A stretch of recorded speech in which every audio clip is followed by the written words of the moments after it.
Bible مقدس کے ساتھ کھولے مقدس یوحنا کی انجیل اور اس کا پہلا باب پہلی آیت جہاں لکھا ہے زندگی کا کلام۔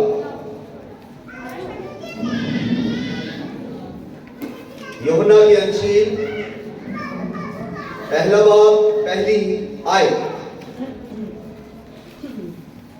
ابتدا میں کلام تھا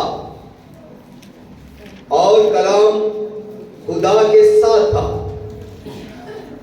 اور کلام خدا تھا۔ یہی ابتدا میں خدا کے ساتھ تھا۔ سب چیزیں اس کے وسیلہ سے پیدا ہوئی اور جو کچھ پیدا ہوا ہے اس میں سے کوئی چیز بھی اس کے بغیر پیدا نہیں ہوئی۔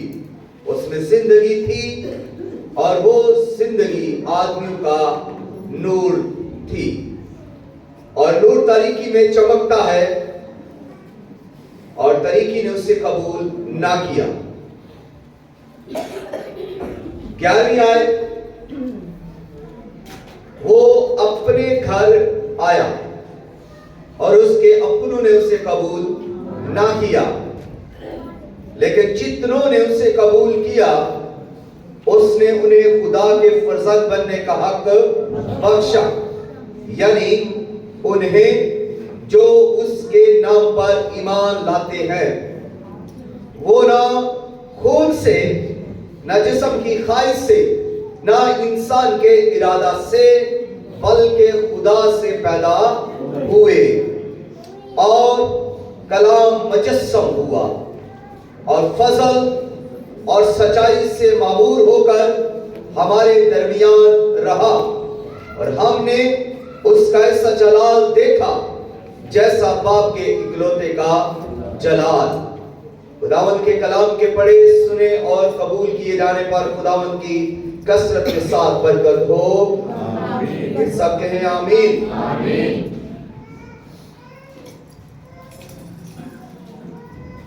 مجسم کلام 14ویں آیت میں لکھا ہے کلام مجسم ہوا۔ تو آج ہم پھر سے کلام کے بارے میں ہی سیکھیں گے کہ کلام مجسم ہوا۔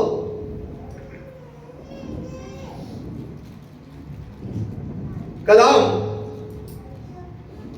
کلمہ کی جمع ہے۔ توجہ ذرا کیجئے، میں یہاں سے اس لیے آستہ چلوں گا کہ یہ ذرا گہری باتیں ہیں، سیکھنے والی باتیں ہیں۔ کلام جمع ہے کس کی؟